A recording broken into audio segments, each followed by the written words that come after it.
রায়পুর নতুন পল্লীর বাবা কামেশ্বর ক্লাবের ছেলেদের পক্ষ থেকে সকল আমন্ত্রিত অতিথি এলাকাবাসী আগত ইউটিউবার বন্ধু এবং সাউন্ড প্রিয় দর্শক মন্ডলীদের স্বাগত জানাই।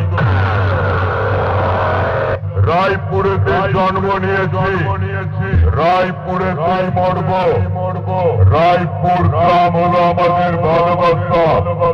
বাইক কম্পিটিশনের ময়দানে রায়পুর নতুন পল্লী বাবা কামেশ্বর ক্লাবের ছেলেদের সবাই বলে এলাকার